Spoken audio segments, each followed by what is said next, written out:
امروز میخواهم در یکی از شخصیت‌های عرفانی یا کسی که ملکه کامل داشتن در فقه باطن، در تصوف، در تزکیه و اصلاح، حضرت حاجی امدادالله مهاجر مکی رحمت الله علیه، کسی که نخبگان و شخصیت‌های برجسته دیوبند در پیش اون شخص زانو زدن و از اون تربیه اصلاحی را گرفتن و خودشون اصلاح کردن. حضرت حاجی امدادالله رحمت الله علیه وقتی که تولد می شود، پدرش با اون بسیار محبت خاصه دارد. نامش می گذارد امداد حسین.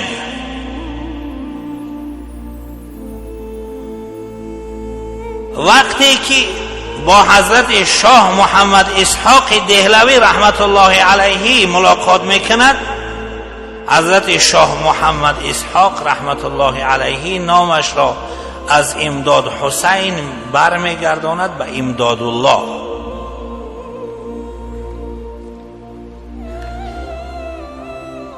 اکثرا محبت فوق العاده و از حد زیادی پدر و مادر می شود که اون فرزند از تعلیم دور ماند، چون که پدر و مادر برداشت فراق چون این فرزند محبوب را ندارند. حضرت حاجی امدادالله مهاجر مکی هم چون که در نزد پدرش علی الخصوص محبوب بود، به تعلیم ماند تا اینکه پدرش از دنیا گذشت و پدرش پیش از وفاتش هم وصیت کرد که کسی نسبت به فرزند من سختگیری نکند، تا اینکه در 17 سالگی حضرت حاجی امدادالله به سوی دهلی برای کسب علم حرکت میکنند. در اونجا چیزی از کتاب‌های دینی و مثل فقه اکبر امام ابو حنیفه رحمت الله علیه و مشکات المصابیح علامه تبریزی و حسن الحسین علامه جزری رحمت الله علیه و یک عده کتاب‌های را تا کافیه شریف از بر میکند. و در سن 18 سالگی شوق و ذوق اصلاح نفس و تعلق و بیعت به مشایخ در دلش پیدا می شود. باید با یکی از مرشدهای طریقت تعلق اصلاحی قائم کند.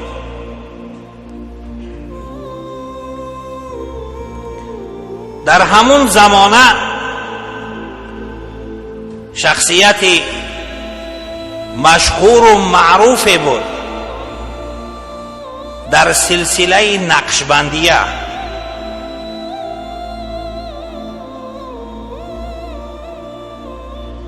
به نام حضرت مولانا نصیرالدین نقشبندی رحمت الله علیه. در نزد او می رود و با حضرت مولانا نصیرالدین نقشبندی رحمت الله علیه در طریقه نقشبندیه بیعتی پیری و مریدی میکند.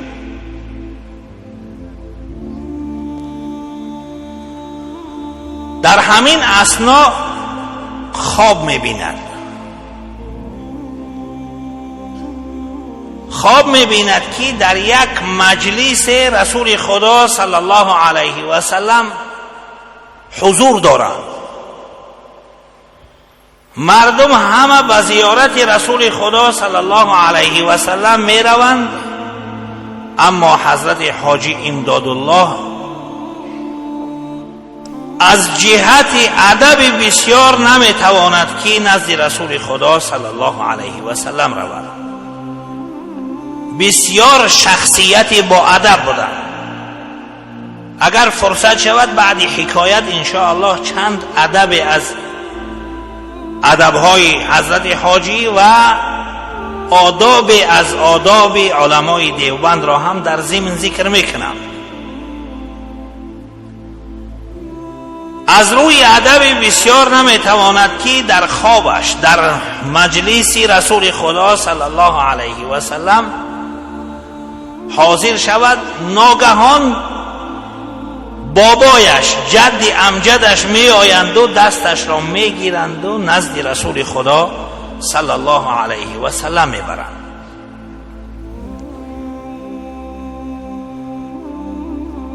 رسول خدا صلی الله علیه و سلم دست حضرت حاجی امدادالله را با دست مبارکش می گیرد و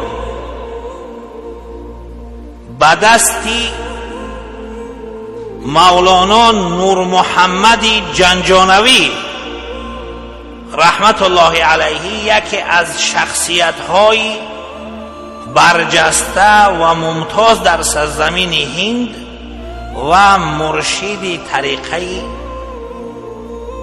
چشتیه هم میگویند، چشتیه هم میگویند، مرشدی کامل در طریقه چشتیه هستند. در همون خواب رسول خدا صلی الله علیه و سلم دستی حضرت حاجی امدادالله را با دست مبارکشان میگیرند و در دستی مولانا نور محمد جنجانوی رحمت الله علیه میسپارند. حضرت حاجی امدادالله رحمت الله علیه میفرماید که وقتی که از خواب بیدار شدم حیران شدم، این شخصیت را هم نمی شناختم و اون منطقه را هم ندیده بودم. این از یک طرف، از طرف دیگر من به دستی مولانا نصیرالدین نقشبندی رحمت الله علیه هم بیعت کردم در طریقت. به هر حال چون که خواب رسول خدا صلی الله علیه و سلم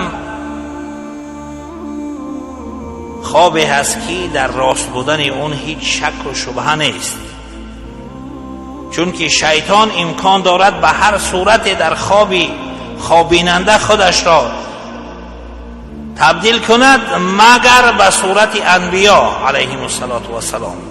عاجز هست از مبدل کردن خودش به صورت انبیا.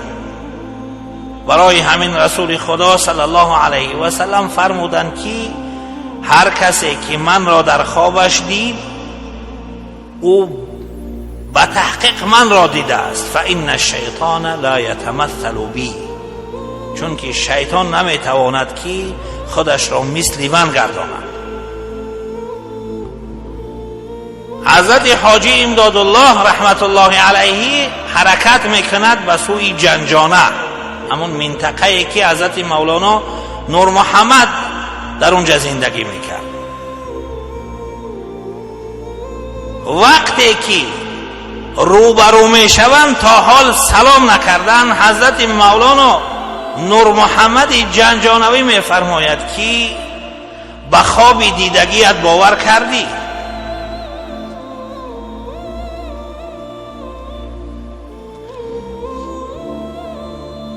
حضرت حاجی امدادالله مهاجر مکی تا یک مدت از همون حضرت پیرش کسب فیض میکند تا اینکه خواب میبیند رسول خدا صلی الله علیه و سلم را که او را دعوت میکند به سوی خودش که به نزد ما بیا.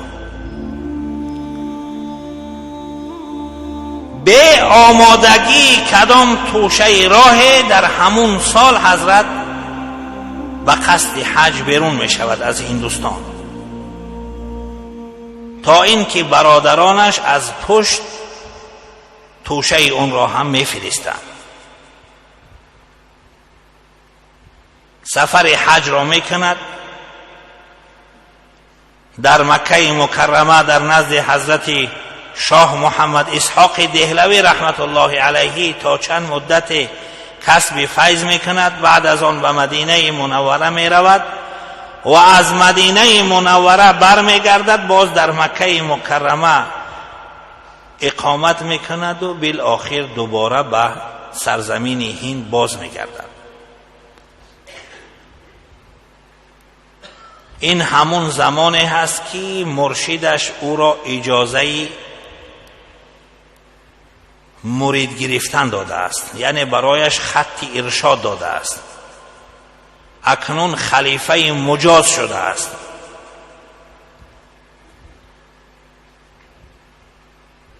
مردم به نزد حضرت برای اصلاح باطن بسیار میآیند، اما از اونها بیعت نمیگیرد، تا اینکه حافظ محمد ضامن رحمت الله علیه اصرار بسیار میورزد و اولین شخصیتی که به دستش برای بیعت، برای اصلاح بیعت میکند،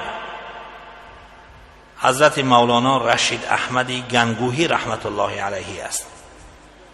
بعد از آن حضرت مولانا محمد قاسم و حضرت مولانا محمد یعقوب و حضرت شیخ الهند مولانا محمود الحسن دیوبندی و حضرت مولانا حسین احمد مدنی و مولانا اشرف علی تهانوی، همین شخصیت های بزرگ می آیند و به دست حضرت برای اصلاح باطن بیعت طریقتی می کنند.